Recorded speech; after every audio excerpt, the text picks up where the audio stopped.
Olá, irmãos! Continuando os nossos estudos no Evangelho segundo Marcos, hoje a gente vai começar o capítulo 10 e vamos ver somente o primeiro versículo. Lá está escrito assim: Levantando-se Jesus, foi dali para o território da Judéia, além do Jordão, e outra vez as multidões se reuniram junto a ele, e de novo ele as ensinava, segundo o seu costume. Meus irmãos, aqui João Marcos, o evangelista, ele está falando para a gente qual que era a prática de Jesus Cristo, o que ele fazia no seu ministério aqui, qual que era o seu costume. Aí Jesus Cristo ele não era reconhecido ou conhecido por ser um milagreiro, um curandeiro, aquele que expelia demônio, mas por ser mestre, por ser rabi, por ser aquele que ensinava. Até as pessoas que queriam milagre, que se aproximavam de Jesus Cristo, queriam a cura de sua filhinha, de seu servo, eles se aproximavam e se referiam a Jesus Cristo como mestre, como aquele que ensinava. Jesus Cristo muitas vezes falou que o objetivo dele aqui neste mundo foi esse: proclamar o evangelho do reino. Muitas vezes ele falava que precisava sair para as outras cidades para proclamar esse evangelho, que foi por esse motivo que ele veio. Eu quero ler um texto com vocês que Jesus Cristo fala sobre isso, sobre o porquê que ele nasceu, o porquê que ele veio a esse mundo, que foi logo antes da sua morte, quando Pilatos estava interrogando a Jesus Cristo. E tem naquela questão sobre se tu és o rei dos judeus. Jesus Cristo fala que o seu reino é deste mundo. E no versículo 37, João 18, 37, Pilatos pergunta então: logo tu és rei? E Jesus responde assim: tu dizes que sou rei. E ele fala então por que ele nasceu.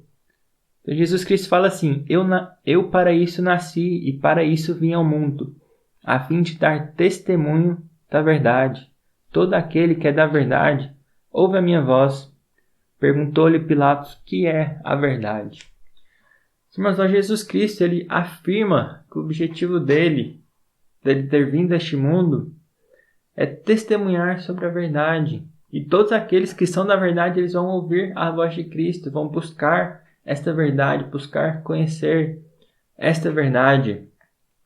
E nós entendemos a verdade, especialmente cristãos, como aquilo que corresponde à realidade, como ela é percebida por Deus, que é onisciente, tem todo conhecimento, que é completo e perfeito em seus atributos. E Jesus Cristo então ensinava isso, ensinava a verdade. Ele afirmava que ele é a verdade, o caminho e a vida. E o que eu quero meditar com vocês é sobre essa questão de aprendizado, sobre essa questão de ensino. Eu quero ler outro texto com vocês ainda, que está lá na carta aos Hebreus. No finalzinho do capítulo 5, versículo 11 em diante, quem escreveu a carta estava falando sobre essa falta de progresso dos cristãos hebreus. E eles falam o seguinte: a esse respeito temos muitas coisas que dizer e difíceis de explicar, porquanto vos tendes tornado tardios em ouvir. Pois com efeito, quando devias ser mestres, atendendo ao tempo decorrido, tendes novamente necessidade de alguém que vos ensine, de novo, quais são os princípios elementares dos oráculos de Deus. Assim vos tornardes como necessitados de leite, e não de alimento sólido.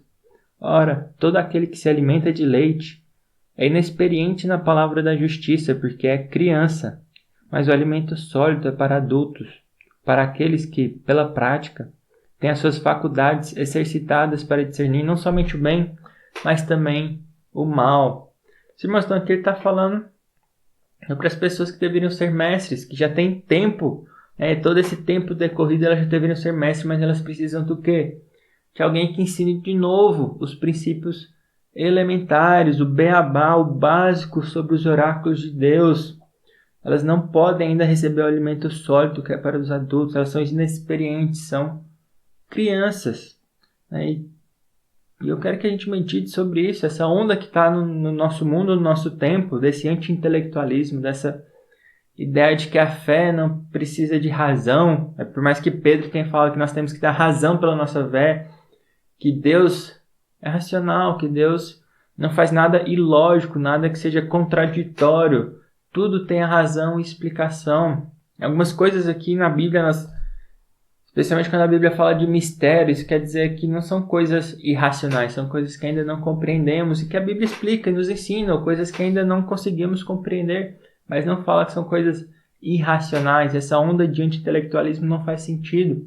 é contrária à palavra de Deus. Aqui ele fala que nós precisamos conhecer e buscar, compreender cada vez mais e não ficar no leite. Não faz sentido ficar no leite, que como Paulo também se refere lá na primeira carta aos Coríntios, que deu leite aos irmãos lá de Corinto, porque eles ainda não podiam o alimento sólido, eles eram crianças. Mas o que se espera é que cresçamos, nos tornemos adultos e busquemos o alimento sólido. A vida eterna é conhecimento.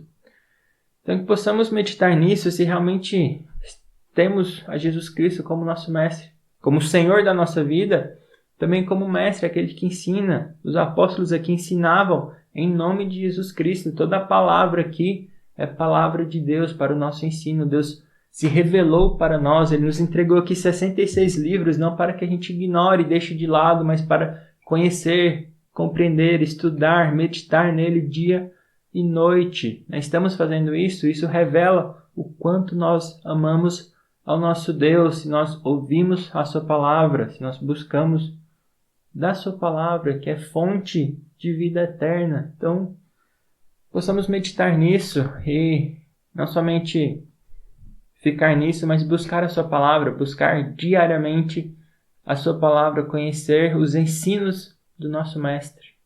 Amém?